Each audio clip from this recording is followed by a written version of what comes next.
Hey, I'm Emma, with Wealth Builder. Alright, let's talk about money news. Even if there's a market crash, if you keep investing regularly for 20 years, you'll end up in positive territory.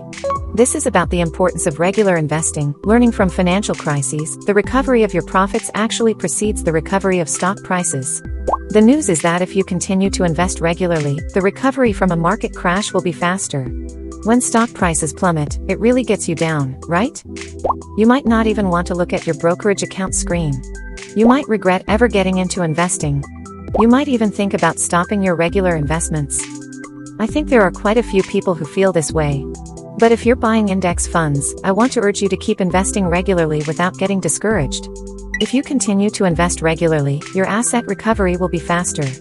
Historically, there's data that supports this. So, let's take a look at that data. How many years does it take for stock prices to recover? Let's look at the Great Depression that started in 1929. It took a staggering 24 years and 10 months for the Dow Jones Industrial Average to recover to its pre-crash levels.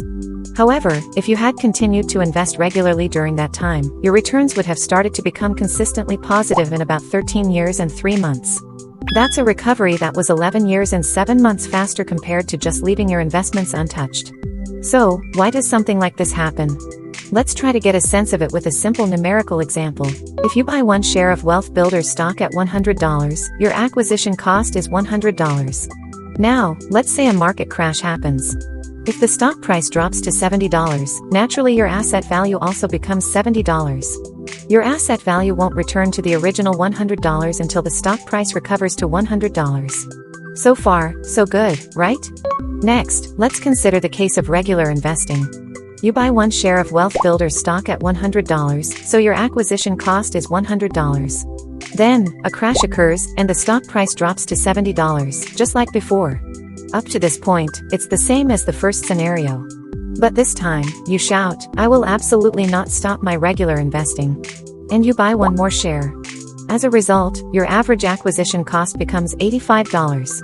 So, your average acquisition cost is now $85. And here's the interesting part. If the stock price recovers from $70 to $85, your losses are gone. Your asset value returns to its original level before the stock price recovers to its original high of $100. Buy low, lower your average acquisition cost, and you shall be saved. So, what about the collapse of the Japanese asset price bubble? Now that we understand the mechanism, let's take a look at the Japanese asset price bubble that burst in 1989. After the bubble burst, it took a staggering 34 years and 2 months for the Nikkei stock average to return to its pre-collapse levels. That's an unbelievable event, with a recovery even slower than the Great Depression, right? It's just sad. However, if you had been regularly investing, it would have taken 23 years and 9 months for your assets to recover. Again, that's a recovery that was over 10 years faster. The reason is the same as before. You were saved by buying low and lowering your average acquisition cost. Okay, so what about the dot-com bubble burst? The IT bubble burst in the US in March 2000. Global stock indexes plummeted, and it took 5 years and 4 months for them to return to their pre-crash levels. However, if you had continued to invest regularly, your assets would have recovered in 4 years and 3 months. That means your assets recovered a full year before stock prices returned to their previous highs. So, to summarize, here are the 3 cases we just looked at, all in one table. It looks like this. Looking at this, whether you think, it really does seem better to keep investing regularly no matter what, or wow, it takes this long to recover after a crash. Maybe I shouldn't invest at all, that's really up to each individual. But, my advice remains the same. You should keep buying stocks. Shareholders prosper, that's a fundamental principle of a capitalist society.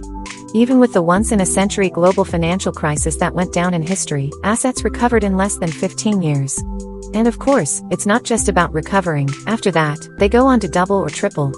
I want you to take this as a reason to get motivated, realizing that even stocks, which are often called high risk, only carry that level of risk when you look at the long term. Right after a crash is precisely when you should continue your regular investing and buy low. Let's lower our average acquisition cost. If we do that, the goddess of money will surely smile upon us someday. If you found this video helpful, please give it a thumbs up and subscribe to the channel. Alright, I'll see you in the next video. Take care.